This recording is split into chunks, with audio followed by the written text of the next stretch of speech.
బెరాయ Christian assembly Bible స్టడీలో మనమందరం చేరువచ్చాం. మరోసారి జూమ్లో కలుసుకోవటానికి దేవుడు సహాయం చేశాడు. అందులో బట్టి దేవునికి స్తోత్రం. మంచి వాతావరణం ఉంటే ఇక నెక్స్ట్ వీక్ నుంచి రెగ్యులర్గా జూన్ మాసంలోకి వచ్చాం కాబట్టి అన్ని కార్యక్రమాలు యథావిధిగా కొనసాగుతాయని జరుగుతాయని నేను ఆశిస్తూ ఉన్నాను. నేను గడిచిన 1-2 వారాలు ఒంగోలులోనే ఉన్నాను. అదే నా కొన్ని పర్సనల్ పనుల మీద అటు ఇటు తిరుగుతూ నేను గురువారం పూట బైబిల్ స్టడీకి అటెండ్ కాలేకపోయాను. ఇంకా వీలైనంత వరకు 90% బైబిల్ స్టడీకి అన్ని కార్యక్రమాలకు మనం సంఘానికి అందుబాటులో ఉండడానికి నేను ప్రయత్నం చేస్తాను. ఈరోజు కొద్ది నిమిషాల బైబిల్ స్టడీ వాక్యం కోసం మనం సిద్ధపడదాం. ఒక మాట చదువుకుందాం. అదేంటంటే అపోస్తుల కార్యముల గ్రంథం 3వ అధ్యాయము 22వ వచనాన్ని చదువుకుందాం. అపోస్తలుల కార్యముల గ్రంథం 3వ అధ్యాయము 22వ వాక్యం. మోషే ఇట్లనెను, ప్రభువైన దేవుడు నా వంటి ఒక ప్రవక్తను మీ సహోదరులలో నుండి మీ కొరకు పుట్టించును. చాలు ఇంతవరకు. నా వంటి ఒక ప్రవక్తను మీ సహోదరులలో మీ కొరకు పుట్టించును. మీ కొరకు గడిచిన బైబిల్ స్టడీలో అంటే ఇంచుమించుగా నెల దాటిపోయింది. ఏప్రిల్ నెల లాస్ట్ గురువారం ఆ టయాల్లో నేను వాక్యం చెప్పాను. మే నెల మొత్తం స్కిప్ అయిపోయింది. జూన్ నెల ఇది మొదటి గురువారం లోనే నేను కలుసుకోవడానికి దేవుడు సహాయం చేశాడు. అప్పుడు ఏం చెప్పానంటే 4 వారాల క్రితము పైన 21వ వచనములో అపోస్తలులు కార్యముల గ్రంథం 3:21లో అన్నిటికీ కుదురుబాటు కాలములు వచ్చును అనే మాట చెప్పా. మనము రక్షించబడుటకు, మనము దీవించబడుటకు, మనము హెచ్చించబడుటకు అన్ని విషయాల్లో ప్రతిదానికి దేవుడు ఒక సమయాన్ని నియమించాడు. ప్రసంగి గ్రంథం ఉంటుంది కదా, ప్రతిదానికి ఒక సమయము కలదు. మనము నష్టపోయినా దీవించబడడానికి ఒక కాలం, ఒక సమయం ఉంది. మనము అవమానాలు ఎదుర్కొన్న, ప్రతిఘటనలు ఎదుర్కొన్న, హింస అనుభవించిన మరలా మనం ఆనందించే రోజు ఒకటి ఉంది అని ఆ రోజున ఆ కుదురుబాటు కాలములు అనే మాట విషయాల్లో యోబు గురించి, యోసేపు గురించి ఇంకా మరి కొన్ని విషయాలు ఆ రోజున చిన్న క్లుప్త సందేశంగానే ఆ రోజున చెప్పడం జరిగింది. అది ఆ రోజు. ఈ రోజున దానికి కంటిన్యూస్ గా 22వ వచనములో ఇక్కడ రాయబడిన మాట అండర్లైన్ చేసుకోండి. దేవుడు నా వంటి ఒక ప్రవక్తను మీ సహోదరులలో నుండి మీ కొరకు పుట్టించును. ఈ మాట భలే నాకు హ్యాపీగా ఉంది. ఈ మాట చదువుతుంటే మీ కొరకు పుట్టించును అనే మాట ఉంది కదా. ఆ మాట ఒక్కసారి మనం లూకాసు వార్త 2వ అధ్యాయములో 2వ అధ్యాయం 11 వచ్చి చూడండి. దావీదు పట్టణమందు నేడు రక్షకుడు మీ కొరకు పుట్టి ఉన్నాడు. మీ కొరకు అనే మాట ఇక్కడ అపోస్తుల కార్యముల గ్రంథం 3వ అధ్యాయం 22వ వచనంలో ఒక ప్రవక్తను మీ కొరకు పుట్టించును అన్నాడు. లూకాసు వార్త 2వ అధ్యాయం 11వ వచనంలో నేడు రక్షకుడు మీ కొరకు పుట్టి ఉన్నాడు. మనందరికీ బాగా తెలిసిన ఒక ప్రవక్త ఉన్నాడు. ఆయన పేరు సమూయేలు. సమూయేలు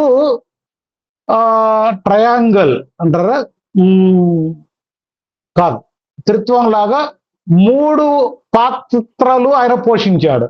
ఒకటి యాజకుడిగా, ఒకటి ప్రవక్తగా, 3 న్యాయాధిపతిగా.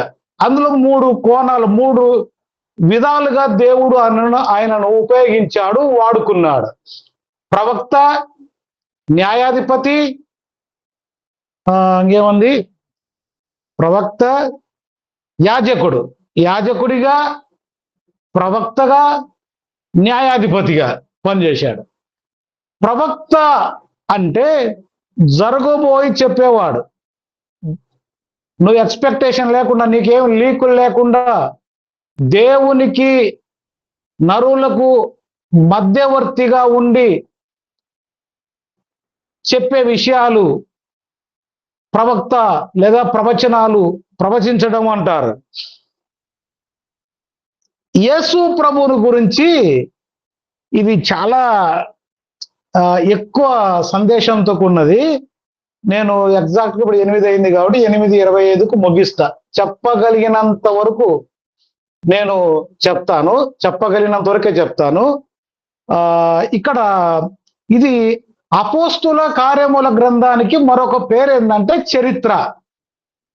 క్రొత్త నిబంధనలో చరిత్ర పుస్తకాలు ఒక్కటే, చరిత్ర పుస్తకం ఒక్కటే ఉంది, అది అపోస్తుల కార్యముల గ్రంథం. 4 సువార్తలు ఉంటాయి. మత్తయి సువార్త, మార్కు సువార్త, లూకా సువార్త, యోహాను సువార్త. ఒక చరిత్ర, అది అపోస్తుల కార్యముల గ్రంథం. 13 పత్రికలు ఉంటాయి, రోమా పత్రిక నుండి ఫిలోమోను పత్రిక వరకు. తర్వాత ప్రవచన గ్రంథం, ప్రకటన గ్రంథం అంటారు. ఇంకా కొన్ని జనరల్ ఎపిసోడ్స్ అంటారు. జనరల్ సాధారణ పత్రికలు అంటే యూదా పత్రిక, పేతురు పత్రిక, యోహాను పత్రిక, వీటిని సాధారణ పత్రికలు అంటారు. తర్వాత వీళ్ళలో మళ్ళీ చరపత్రికలు ఉన్నాయి. పౌలు గారు రాసిన పత్రికల్లో ఎఫెసీ పత్రిక, ఫిలిప్పి పత్రిక, కొలస్సీలకు రాసిన పత్రిక, వీటిని చరపత్రికలు అంటారు. అంటే ఆయన చెరసాలలో ఉండి రాసిన పత్రికలను చరపత్రికలు అంటారు. ప్రిజన్ ఎపిసోడ్స్ అని అంటారు. ఎందుకు చెప్తున్నానంటే ఈ మాట, ఈరోజు చరిత్ర అనే పదం వచ్చింది అంటే ఈ 22వ వచనములో అపోస్తుల కార్యముల గ్రంథం 3వ అధ్యాయం 22వ వచనం. ఇంకా ఇదొక చరిత్ర, ఇదొక చరిత్ర అన్నమాట. 17వ వచనము నుంచి 26వ వచనం వరకు ఇందులో ప్రవచనాలు ఉంటాయి.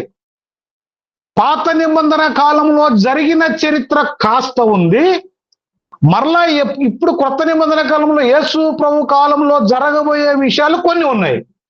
ఈ 5-6 వచనాలలోనే చాలా విషయాలు ఉన్నాయి, చాలా సబ్జెక్ట్, చాలా సమాచారం ఉంది.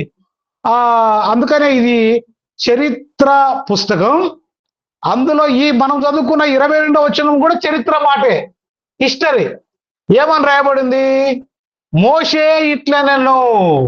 మోషేకు ఈ క్రొత్త నిబంధనకు మధ్యలో ఇంచుమించుగా 3000 సంవత్సరాల పీరియడ్ గ్యాప్ ఉంది. అంటే 3000 సంవత్సరాల క్రితం జరిగిన ఉన్నటువంటి ప్రవక్త, నాయకుడు అయిన మోషే గురించి కొత్త నిబంధన కాలంలో వ్రాయబడి ఉంది. అప్పుడు మోషే ద్వారా చెప్పబడిన మాట ఏంటంటే, మోషే ఇట్లనెను, ప్రభువైన దేవుడు నా వంటి ఒక ప్రవక్తను. మోషే ప్రవక్త అని చాలా మంది అనలేరు, చాలా మంది తెలియదు. ఇక రాయబడిన మాట అదే, నా వంటి ప్రవక్తను మీ కొరకు పుట్టించును. ఎందుకు పుట్టిస్తాడు? ఏంటి ఆయన వచ్చి చేసే పని? ఎందుకు పుట్టిస్తాడు? ఏంటి ఆయన వచ్చి చేసే పని అంటే దానికి జవాబుగా 3వ అధ్యాయం 26వ వచనములో ఉంది. దేవుడు తన సేవకుని పుట్టించి మీలో ప్రతి వాని దుష్టత్వము నుండి మళ్లించుట వలన. దుష్టత్వము నుండి మళ్లించటము అంటే గలతీలకు రాసిన పత్రిక 1వ అధ్యాయం 4వ వచనములో ఆ మాట ఉంది. మన తండ్రి అయిన దేవుని చిత్త ప్రకారం క్రీస్తు మనలను ప్రస్తుతపు దుష్ట కాలములో నుండి విమోచించవలనని మన పాపముల నిమిత్తము తన్ను తాను అప్పగించుకొనెను. ఇక్కడ ఆ దుష్టత్వము నుండి మళ్లించుటకు అన్నాడు. అపోస్తుల కార్యముల గ్రంథం 3వ అధ్యాయం 26వ వచనములో, గలతీయులకు రాసిన పత్రిక 1వ అధ్యాయం 4వ వచనములో ప్రస్తుతము దుష్టకాలములో నుండి రక్షించడానికి, విమోచించడానికి అనగా రక్షించడానికి, రక్షించడానికి పుట్టాడు, విమోచించడానికి పుట్టాడు. అదే మీ కొరకు పుట్టి ఉన్నాడు. లూకా సువార్త 2వ అధ్యాయం 11వ వచనములో ఇదిగో రక్షకుడు మీ కొరకు పుట్టి ఉన్నాడు అని రాయబడింది. మీ కొరకు పుట్టి ఉన్నాడు అని పాత నిబంధన కాలంలో ప్రవక్తల ద్వారానే చెప్పబడిన మాట ఇది. ఇదే మాట, ఇదే అపోస్తుల కార్యముల గ్రంథం 7వ అధ్యాయము 37వ వచనములో కూడా ఒక మాట ఉంది. చూడండి, అపోస్తుల కార్యముల గ్రంథం 3వ అధ్యాయము 22వ వచనం, 7వ అధ్యాయము 37వ వచనం, రెండు ఒకే మాటలు. అక్కడ రాయబడిన మాట ఇక్కడ రాయబడింది, ఇక్కడ వ్రాయబడిన మాటే అక్కడ వ్రాయబడింది. ఏమనుంది? నా వంటి ఒక ప్రవక్తను దేవుడు మీ సహోదరులను మీకు పుట్టించును. ఇక్కడేమో మీ కొరకు అని ఉంది, ఇక్కడేమో మీకు అని ఉంది. రెండు పదాల యొక్క భావం, అర్థం ఒకటే. రెండు పదాల యొక్క భావం మీకు పుట్టించును అని రాయబడింది, అక్కడేమో మీ కొరకు పుట్టించును అని ఉంది. లూకా సువార్తలో మీ కొరకు పుట్టి ఉన్నాడని రాయబడింది. ఇదంతా కూడా అనాది సంకల్పం, దేవుని చిత్తం. ప్రియులారా, మీకు ఒక మాట చూపిస్తా చూడండి.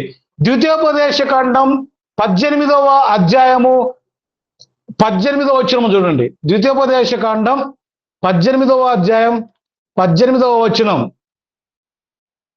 ద్వితీయోపదేశ కాండం 18వ అధ్యాయం 18వ వచనం చూడండి. వారి సహోదరులలో నుండి నీ వంటి ప్రవక్తను వారి కొరకు పుట్టించదను. అద్భుతమైన మాట. ఇప్పుడు దీన్ని ప్యారలల్ చేసి చూడండి. అపోస్తుల కార్యముల గ్రంథంలో 3వ అధ్యాయం 22వ వచనములో, 7వ అధ్యాయం 37వ వచనంలో రాయబడిన మాటకు ద్వితీయోపదేశ కాండం 18వ అధ్యాయం 18వ వచనంలో చెప్పబడిన మాటకు సంబంధం ఉంది. అంటే ఎప్పుడో 3 లేదా 3.5 సంవత్సరాల క్రితమే యేసు ప్రభు జన్మను గురించి చెప్పబడింది. అది ఇప్పుడు 2025 సంవత్సరాల క్రితం నెరవేర్చబడింది. 2025 సంవత్సరాల క్రితం నెరవేర్చబడింది. ప్రియులారా, ఇక్కడ ఇంకా చెప్పాలి అంటే ఒక మాట 18వ అధ్యాయం 22వ వచనం చూడండి. ఇక్కడ ప్రవక్త యెహోవా నామమున చెప్పినప్పుడు ఆ మాట జరగకపోయిన ఎడలను, ఎన్నడూను నెరవేరకపోయిన ఎడల అది యెహోవా చెప్పిన మాట కాదు. ప్రవక్త అంటే చెప్పింది జరగాలి. చెప్పింది జరగకపోతే అబద్ధ ప్రవక్త అని అర్థం. చెప్పింది జరగకపోతే దొంగ ప్రవక్త అని అర్థం. ఇక్కడ ఈ ఆదికాండం, నిర్గమకాండం, లేవియకాండం, సంఖ్యాకాండం, ద్వితీయోపదేశ కాండాలను పంచకాండాలు అంటారు.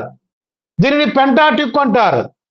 ఈ పెంటాటిక్ను లేదా ఈ పంచకాండాలు రాసింది మోషే గారు. ప్రాముఖ్యంగా ద్వితీయోపదేశ కాండములో కానీ నిర్గమకాండములో కానీ ఈ రెండు పుస్తకాలలో మోషే పని, మోషే సేవ, మోషే నాయకత్వం, మోషే చరిత్ర వ్రాయబడి ఉంది. అప్పుడు మోషే ద్వారానే చెప్పబడిన మాట ఏంటంటే, నా వంటి ప్రవక్త మీ కొరకు దేవుడు పుట్టిస్తాడని చెప్పాడు. అది ప్రియులారా 2025 సంవత్సరాల క్రితం అది నెరవేర్చబడింది. అంటే యేసు ప్రభు వాగ్దాన పుత్రుడు. యేసు ప్రభు పుడతాడని ఎన్నో వేల సంవత్సరాల క్రితమే చెప్పబడినట్లుగా ఆయన జన్మించాడు, ఆయన పుట్టాడు. ఈ అపోస్తుల కార్యముల గ్రంథంలోనే యేసు ప్రభువుని గురించి 3 ప్రస్తావనలు ఉన్నాయి, అది చెప్తా చూడండి. ఒకటి 20వ అధ్యాయములో 20వ అధ్యాయంలో చూడండి, మీ కొరకు నియమింపబడిన క్రీస్తు, మీ కొరకు నియమింపబడిన క్రీస్తు అని ఉంది. తర్వాత 22వ వచనములో మన కొరకు ప్రవక్తగా పుట్టిన క్రీస్తు అని ఉంది. మన కొరకు ప్రవక్తగా పుట్టిన క్రీస్తు అని ఉంది. 26వ వచనములో శావుకుని పుట్టించి అని ఉంది, అంటే శావుకునిగా పుట్టాడు. ఇక్కడ కూడా యేసు ప్రభువు మత్తయి సువార్త 1వ అధ్యాయం 22వ వచనములో, ఇదిగో దావీదు పట్టణమందు నేడు రక్షకుడు మీ కొరకు పుట్టి ఉన్నాడు. లూకా సువార్త 2:11లో రక్షకుడు మీ కొరకు పుట్టి, అక్కడ రక్షకుడు రాయబడింది. ఇక్కడ అపోస్తుల కార్యం గ్రంథం 3:22లో ప్రవక్త అని రాయబడింది. 26వ వచనంలో శావుకుడు అని రాయబడింది, శావుకుడు అని రాయబడింది. మార్కు సువార్త 10వ అధ్యాయం 45వ వచనంలో మనుష్య కుమారుడు పరిచారం చేపించుకోవటానికి రాలేదు కానీ పరిచర్య చేయడానికి వచ్చాడు. అంటే పరిచర్య చేసేవాడు ఎవరు? శావుకుడు. శావుకుడు విస్తరించి నేను చెప్పాలి అనుకోలేదు, కానీ 3 విషయాలు గుర్తుపెట్టుకోండి. యేసు ప్రభువు ప్రవక్తగా వచ్చాడు, యేసు ప్రభువు రక్షకునిగా వచ్చాడు, యేసు ప్రభువు శావకునిగా వచ్చాడు. ఆయన శావకునిగా కనపడుతున్నాడు, ప్రవక్తగా కనపడుతున్నాడు, రక్షకునిగా కనపడ్డాడు. రక్షకునిగా పుట్టాడు, రక్షించాడు. 1 తిమోతి పత్రిక 1:15లో పాపులను రక్షించుటకు క్రీస్తు యేసు ఈ లోకమునకు వచ్చాడు. ఇక్కడ శావకుడు అన్నాడు. ఆయన అనేకుల కొరకై బలిదానం చేసే విషయంలో ఆయన తన సేవ, తనకు అప్పగింపబడిన పని సేవ ఏంటంటే మనల్ని రక్షించడం కోసం కలువరిగిరిలో చేసిన పని. తర్వాత ఆయన మరణించడానికి ముందుగా శిష్యుల పాదాలు గడిగాడు. శావుకుని పని అది, శావుకుడు చేశాడు. శావుకుడు చేసే పని పాదాలు గడగటం ప్రియుల. తర్వాత ఆయన ఇక్కడ మీ కొరకు ఒక ప్రవక్తను పుట్టించును అన్నాడు. ప్రవక్త అంటే ఆయన జీవితంలో చాలా విషయాలు చెప్పాడు. ఏమని చెప్పాడు? నేను అన్ని చెప్పడానికి కుదరట్లేదు, కానీ ఇదిగో ఈ దేవాలయాన్ని పడగొట్టుడి, 3 దినములలోగా నేను తిని లేపుతానని ప్రవచించాడు. అనగా ఆయన మరణ పునరుత్థానముల గురించి ప్రవచించాడు. ఆయన ప్రవచించిన 4 సంవత్సరాలు కాదు, ఆయన సేవ చేసిన 3.5 సంవత్సరాలే. 3 సంవత్సరాల తర్వాత జరిగింది. అది నాకు క్లారిటీ లేదు. 3 సంవత్సరాల ముందే ఈ మాట చెప్పాడా? ఆయన చనిపోవడానికి 1 నెల రోజుల ముందు చెప్పాడా? 2 నెలల ముందు చెప్పాడా? 6 నెలల ముందు చెప్పాడా అనేది ఆ చరిత్ర నాకు తెలియదు. నేను కూడా ఎప్పుడు ఎవరి దగ్గర వినలేదు. మళ్ళా ఈ సబ్జెక్ట్ కరెక్షన్ మొత్తమే చెప్పాడు, ఒక మాట చెప్పాడు. అది ప్రవచనం అంటారు. తన మరణాన్ని గురించి, చచ్చిపోతాడని, తిరిగి లేస్తాడని దాని ఒక భావంతో దేవాలయం దగ్గర చెప్పాడు. ఈ దేవాలయాన్ని పడగొట్టండి, దానిని నేను 3 దినములుగా, అంటే ఆయన మరణించి పాతి పెట్టబడి 3వ దినాన నేను లేస్తానని ప్రవచించాడు. ఆయన చెప్పిన మాట జరిగింది. చెప్పిన మాట ప్రకారం ఆయన చనిపోయాడు, పాతి పెట్టబడ్డాడు, లేపబడ్డాడు. అది ప్రవచనం, అది జరిగింది ప్రియులారా, అది జరిగింది. ఆయన ఇంకా ప్రవచన రూపంలో చెప్పబడిన మాట ఏంటంటే, పేతురు నువ్వు నన్ను ఎరగనని చెప్తావు అన్నాడు. చెప్పిన అది కూడా మనము టైం తీసుకొని చెప్పలేం, పెద్దలు చెప్తారు. కానీ 1 రోజు ముందో, 2 రోజుల ముందో, 3 రోజుల ముందో చెప్పాడు ఆ మాట. అంతే. వాళ్ళు నన్ను పట్టుకుంటారు, నిన్ను పట్టుకుంటారు, నిన్ను అడుగుతారు, అప్పుడు నువ్వు నన్ను ఎరగనని చెప్తావు. దానికి రుజువు ఆనవాళ్ళు ఇదే. ఏంటి రుజువు అంటే, కోడి ముమ్మారు కూస్తుంది, కుక్కర్కో అని కోడి కూస్తుంది. ఇది గుర్తు. నిజంగానే ఆయన మూడోసారి ఆయన కాదని చెప్పినప్పుడు, ఎరుగును అని చెప్పినప్పుడు ఒక ఇంట్లో కోడి కూసింది. ఇది ప్రవచనం కాదా? జరిగింది. జరిగింది. అందుకే ఆయన ప్రవక్త పాత్ర పోషించాడు, రక్షకుని పాత్ర పోషించాడు, ఆయన శావుకుని పాత్ర శావుకునిగా జీవించాడు, రక్షకునిగా జీవించాడు, ప్రవక్తగా జీవించాడు ప్రియులారా. ఇందాక సమూయేలు గురించి చెప్పాం కదా, యాజకునిగా, ప్రవక్తగా, న్యాయాధిపతిగా. అట్లనే యేసు ప్రభువు ఈ లోకంలో 3 పాత్రలు ఆయన పోషించినట్లుగా మనం గుర్తించవలసిన వారమై ఉన్నాం ప్రియులారా. తర్వాత ఇంకొక ప్రవచనం ఏంటంటే నెరవేర్చబడవలసింది, ఇదిగో నేను త్వరగా రాబోతున్నాను. ఇదిగో నేను త్వరగా, ఈ ప్రవచనం నెరవేర్చబడవలసి ఉంది. అది జరుగుతుంది. అది అంతము ఒకేసారి రాదు కానీ క్రమక్రమంగా వస్తుంది. దానికి ముందు కొన్ని సూచనలు చెప్పాడు. రాజ్యం మీదకి రాజ్యం, యుద్ధాలు జరుగుతాయి, మనుషుల మీదకి మనుషులు వస్తారు. రెండో రాకడకు ముందు భ్రష్టత్వం పెరిగిపోద్ది. కుటుంబంలో కానీ, వ్యక్తిగత జీవితంలో కానీ, సంఘాల్లో కానీ, గ్రామాల్లో కానీ, దేశం పాడైపోతుంది. చాలా మంది అనుకుంటారు ఇంకా పవిత్రంగా ఉండాలి, పవిత్రతను చూస్తాం, పవిత్రత అంటారు కానీ రాను రాను పవిత్రత దిగజారిపోతే తప్ప పవిత్రతను చూడలేం. మోసాలు పెరిగిపోతాయి, అబద్ధాలు పెరిగిపోతాయి, భ్రష్టత్వం పెరిగిపోయిద్ది. ఈ రోజున ఎక్కడ చూసినా యవనస్తులు పాడైపోతున్నారు, యవనస్తులు చెడిపోతా ఉన్నారు, భ్రష్ట మనస్సు కలిగి ఉంటున్నారు. రెండవ రాకడకు గుర్తులు ఏంటంటే ఇవి మత్తయి సువార్త 24వ అధ్యాయంలో కనపడతాయి, పేతురు పత్రికలో కనపడుతుంది, ప్రకటన గ్రంథంలో కనపడుతుంది. వీటన్నిటిని తరచి చూడగా ఇప్పుడు ఈ అపోస్తల కార్యం 3:22లో ఏమని చెప్పబడింది? నా వంటి ప్రవక్తని మీ కొరకు పుట్టించును. అంటే ప్రవక్త యేసు ప్రభు. చాలా మంది మళ్ళా మనమే ఇది చెప్తే చాలా కొన్ని కాంట్రవర్షియల్ అవుతాయి. ఇప్పుడు ముస్లిమ్స్ యేసు ప్రభుని గురించి ఏమని చెప్తారంటే ప్రవక్త అని చెప్తారు. ఆయన ప్రవక్తే గాని దేవుడు కాదు అంటారు. ఆయన మంచివాడే, ఆయన కరుణమయుడే, ఆయన దయామయుడే, కానీ దేవుడు కాదు, దేవుడు అల్లా అంటారు వాళ్ళు. కానీ ఇక్కడ వాక్యం ఎరిగిన వారే ఉన్నారు, వాక్యం ఎరగని వారు, విశ్వాసం లేని వారు ఇక్కడ లేరు. కాబట్టి నేను ధైర్యంగా చెప్తున్నాను. అంటే ఆయనలో త్రిపాత్రావీరం, 3 పాత్రలు ఉన్నాయి. రక్షకుని పాత్ర ఒకటి, శావకుని పాత్ర, ప్రవక్త పాత్ర. అంతిమంగా ఆయన దేవుడు. ఈరోజు సినిమాలు చూస్తుంటాం అక్కడక్కడ. ఒక సినిమాలో 2 క్యారెక్టర్స్ చేస్తుంటారు హీరో. ఈ మధ్య ఎవరు 5 పాత్రలు చేశారంట, 10 పాత్రలు కూడా చేశారంట. దేవుడే మానవునిగా వచ్చాడు. ఆయనకి పెట్టబడిన పేరు యేసుక్రీస్తు.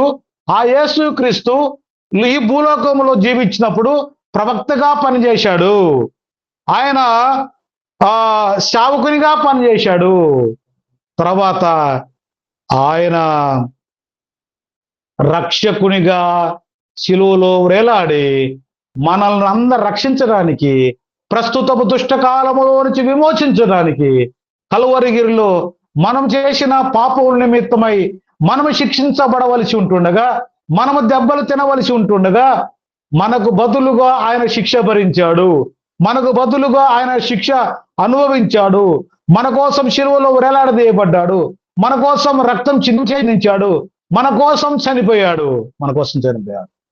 ఒకే మాట చెప్పిన మాట ముగిస్తా.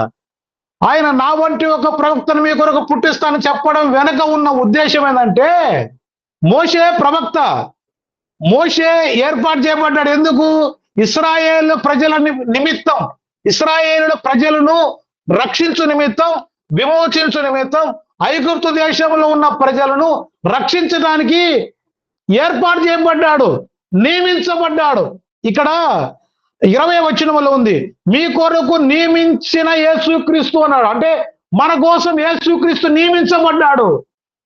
అక్కడ ఐగుప్తు దేశంలో ఉన్న ప్రజలు రక్షించడానికి మోషే నియమించబడ్డాడు.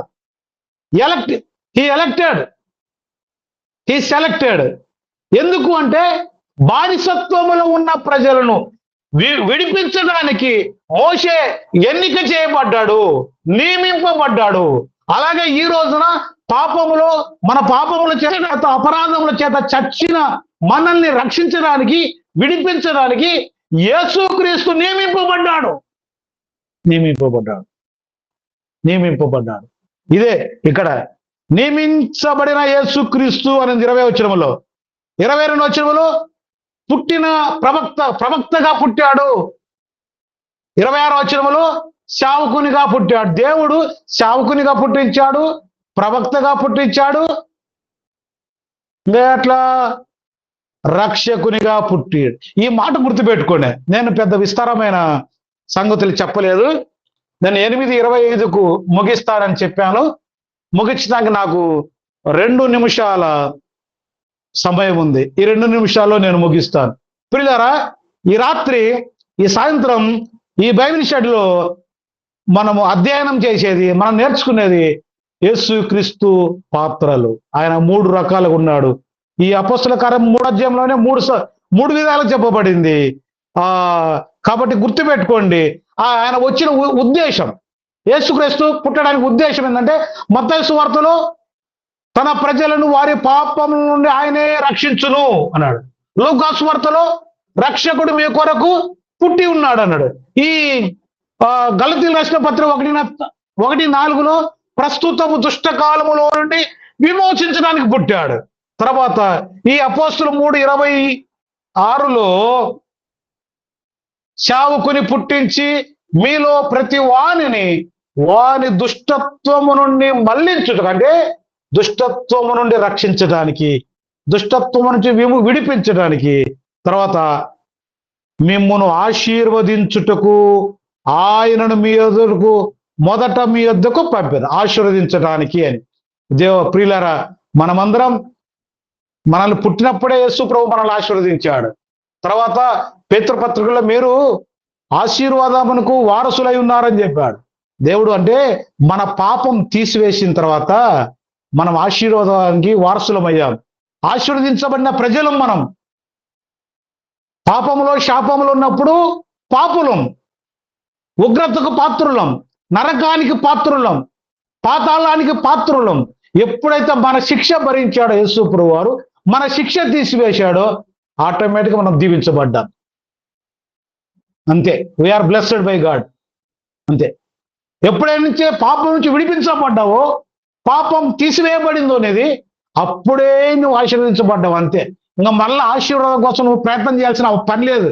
ఆశీర్వాదం కోసం ప్రార్థన, ఆశీర్వాదం కోసం కానుకలు, ఆశీర్వాదం కోసం ఫోన్లు, ఆశీర్వాదం కోసం లెటర్లు ఏమక్కర్లేదు. అందరం ఆశీర్వదించబడిన వారమే. అంతే. ఈ రోజుకు ఈ బైబిల్ స్టడీలో ఈ చిన్న మాట. నెక్స్ట్ వీక్ మరింత సమాచారం నేను చెప్తాను. నెక్స్ట్ వీక్ హ్యాపీ అన్న చెప్తాడు. ఆ నెక్స్ట్ వీక్ నేను చెప్తాను. మరలా ధ్యానం చేద్దాం.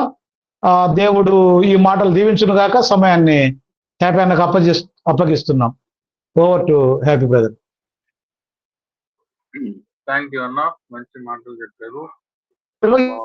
దేవుడు నా ప్రభు అయిన యేసుక్రీస్తు ప్రవక్త, సేవకుడు, రక్షకుడు అనే మాటలు మనం చూస్తున్నాం.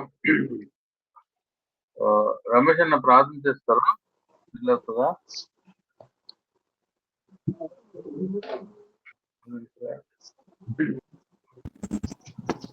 ప్రార్థన చేద్దాం. ప్రేమగల తండ్రి, నమ్మకమైన దేవ, పరిశుద్ధుడా, మరి ఒక దినాన్ని మా జీవితంలో పొడిగించి నీ మాటలు ఈయన భాగ్యం దయచేసిన గొప్ప దేవుడికి, సర్వలోక రక్షకుడు అయిన యేసు ప్రభువా, నీ పరిశుద్ధమైన పాదాలకే స్తోత్రాలు, స్తుతులు చెల్లించుకుంటున్నాం. నీ దాసుని నిలవబెట్టి అయా తండ్రి, నువ్వు ఇచ్చిన మాటలను బట్టి స్తోత్రాలు చెల్లించుకుంటున్నాం. మా రక్షకుడైన యేసు ప్రభువా, నువ్వు ప్రవర్తగాను, నువ్వు సేవకుడుగాను, అయ్యా రక్షకుడుగాను మా మధ్య ఉంది. మా పాపాలను విడిపించుటకు శిలువ మరణం పొంది సమాధి చేయబడి తిరిగి లేచిన యేసు ప్రభువా, అయా శిష్యుల పాదాలు కడిగేంత వరకు తగ్గించుకున్నావు. ఇటువంటి సేవకుడు అంటే నువ్వు శిష్యుల పాదాలు కడిగే అంత సేవకుడివి, జీవం కలిగిన యేసు ప్రభువా. అంతేకాదు నువ్వు రాజుగా ఉన్నావు, కుమారుడుగా ఈ లోకానికి వచ్చి ఉన్నావు. మహాపరిశుద్ధుడా, మహాగణుడా, ఈయన నా కుమారుడు, ఈయన యందు ఆనందిస్తున్నానని తండ్రి మాకు నిన్ను అప్పగించాడు, సిలువ వేయుటకు అప్పగించాడు. దేవా, పాపాత్ములు అయిన మమ్మల్ని ప్రేమించి పరిశుద్ధుడు నువ్వు సమస్తమును విడిచిపెట్టి దయగల దేవ, మహిమ ఘనత ప్రభావాలు పొందమని మా రక్షకుడు మా ప్రభు అయిన యేసయ్య ఈ జీములో వింటున్న ప్రతి ఒక్కరూ వారి మనసులో నీకు అంకితం చేసుకొని ఇంకా బలహీనతతో ఉన్న వారిని నువ్వు బలపరచడానికి ఈ వాక్యం మాకు ఇచ్చి అన్నాను. స్తోత్రాలు చెల్లించుకుంటున్నాం. మీరే మహిమ ఘనత ప్రభావాలు పొందమని మా రక్షకుడు విమోచకుడైన యేసుక్రీస్తు నామంలో వేడుకొని ప్రార్థన చేయుచున్నాము తండ్రి. ఆమేన్. ఆమేన్. అయ్యా వందనాలయ్యా.